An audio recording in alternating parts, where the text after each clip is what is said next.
নমস্কার বন্ধুরা, sister kitchen and ব্লগে আপনাদের স্বাগত। আশা করি আপনারা ভালো আছেন আর আমরাও খুব ভালো আছি। তো আজকে আবার একটা রেসিপি নিয়ে চলে এসেছি। আজকে বানাবো উচ্ছে ভাজা, যেটা একদম রকম আছে একটু, সেটা ভিডিওটা দেখলেই বুঝতে পারবেন। তো ভিডিওটা শেষ পর্যন্ত দেখার অনুরোধ রইল। চলুন তাহলে রেসিপিটা চলুন। তো আমি এখানে উচ্ছে নিয়ে নিয়েছি, পাকা উচ্ছে। যারা আজকের এই রেসিপিটা একদম ঘরোয়া পদ্ধতিতে, এতে কোনো এক্সট্রা কিছু থাকবে না, আপনারা দেখতেই পাবেন। এই উচ্ছেটা এইভাবে ভাজলে কিন্তু দারুণ একটা টেস্ট হয়। আর এটার কারণ, যারা উচ্ছে বাজার থেকে কিনে নিয়ে আসেন দেখবেন বেশিরভাগ পেকে গেলে আমরা কীভাবে ফেলে দিই, আমরা ভাবি কোনো কাজে লাগে না। কিন্তু এইভাবে আমি যে নিয়মে ভাজবো তেমনভাবে ভাজলে কিন্তু বাড়িতে এক থালা ভাত, একদম গরম গরম ভাত আর এই ভাজাটা থাকলেই আর কিচ্ছু চাই না। উচ্ছে যারা প্রিয় মানুষ তাদের তো ভালোই, আর যারা খায় না তারাও কিন্তু খাবে। কারণ আমার মেয়ে উচ্ছে পছন্দ করে না, কিন্তু এই ভাজিটা করে দিলে ওকে ও দারুণভাবে খায়। তো এই যে নিয়ে নিয়েছি আমি এখানে উচ্ছেগুলো এবার কেটে নেব। তো উচ্ছেটা আমার কাটা হয়ে গেছে, আমি পুরো রেডি করে নিয়েছি ধুয়ে টুয়ে। এবার এটা ভেজে নেব। তো এর জন্য কড়াই গরম করতে বসিয়ে দিয়েছি। তো এবার এখানে আমি ছোট বড়ি নিয়ে নিয়েছি। এই দেখুন এরকম ছোট, এগুলো মুগের ডালের বড়ি। তো এই বড়ি নিয়ে নিয়েছি, বাজারে কিনতে পাওয়া যায়, তো আপনারা খোঁজ করলেই পেয়ে যাবেন। এবার এখানে আমি বড়ি নিয়ে নিয়েছি, প্রায় 20টার মতো বড়ি নিয়ে নিয়েছি। এটাকে আমি ভেজে নেব, একটু হালকা ভেজে নেব। ঠিক আছে, একটু হালকা ভেজে নিয়েছি। এবার এখানে সাইড করে একটু তেল দিয়ে দেবো।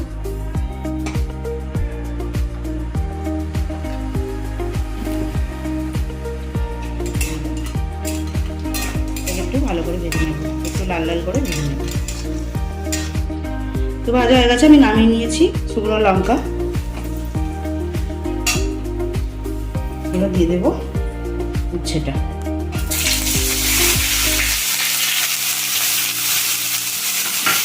ভালো করে নাড়াচাড়া করে নেব। তো এই উচ্ছেটার সময় কিন্তু অন্য উচ্ছে কী হয়, আমরা কেটে কুটে নিয়ে, কাঁচা উচ্ছে হলে কী হয়, কেটে নিয়ে তাতে লবণ দিয়ে মাখিয়ে রেখে দিই। কিন্তু পাকা উচ্ছেটা তা করলে হবে না। পাকা উচ্ছেটা এমনি কেটে নিতে হবে, কেটে নিয়ে এবার রেখে দিতে হবে। ঠিক লাস্টের দিকে লবণ দিতে হবে, কিন্তু না হলে ভাজা যাবে না। দেখছেন না, একটু লেগে যাচ্ছে, আরও গলে যাবে, কারণ এই উচ্ছে খুব তাড়াতাড়ি সেদ্ধ হয়ে যায়। আর অবশ্যই এরকমভাবে ভেজে দেখবেন, আপনাদের খুব ভালো লাগবে। আর এই পাকা উচ্ছে ভাতে খেতেও কিন্তু দারুণ লাগে। ভাজা হয়ে গেছে দেখুন, হালকা হালকা কিন্তু এখানে ভাজা হয়ে গেছে। এটা গায়ে আঁচ লাগবে না, কিন্তু এইভাবে ভাজে তুলে নেব। এরপরে এখনও আমার কাজ আছে, এই তুলে নিয়ে রাখলাম। তো আমার হয়ে গেছে ওটা নামানো, আমি এবার তেল দিয়ে দেবো।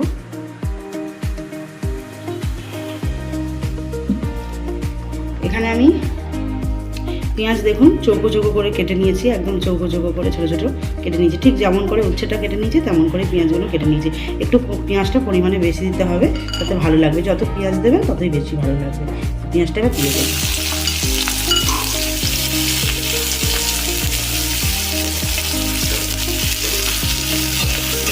এটা ভালো করে ভেজে নেব। তো পেঁয়াজটা ভাজতে থাকতে হবে। এবার এখানে আমি এই বড়িগুলো ভেজে নিয়েছিলাম, এগুলো আমি একটু গুঁড়িয়ে নেব, সবগুলো ভালো করে গুঁড়িয়ে নেব। তো এইভাবে সবগুলো গুঁড়িয়ে নেব। হলুদ খুব বেশি হলুদ দেবো না, সামান্য দিলেই হবে, কারণ এটা হলুদ কালারে, এমনি উচ্ছের কালারটা হলুদ। তো এটা একটু ভেজে নিলাম। এবার উচ্ছেটা তুলে দেব, যে উচ্ছেটা ভেজে রেখেছিলাম সেটা তুলে দেব।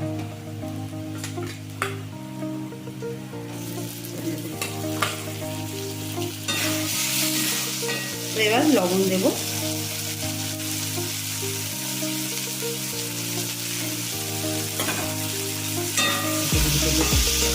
লবণটা লাস্টের দিকে দিলেই ভালো হবে, তবে উচ্ছেটা তবু একটু গোটা গোটা দেখতে পাওয়া যাবে, নাহলে লবণ দিলেই কিন্তু একদম ঘেটে যাবে, বুঝতেই পারবেন না।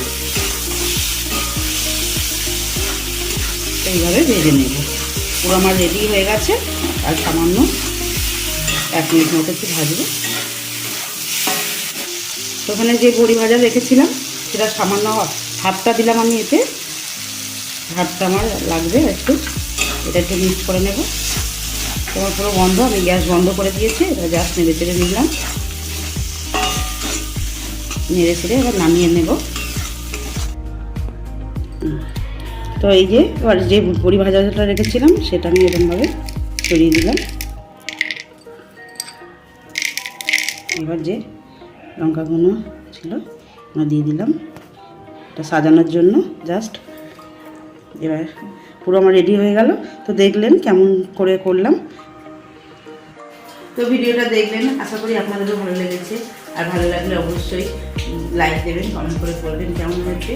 আর এরকম রাজা রেসিপি পেতে অবশ্যই চ্যানেলটা সাবস্ক্রাইব করবেন।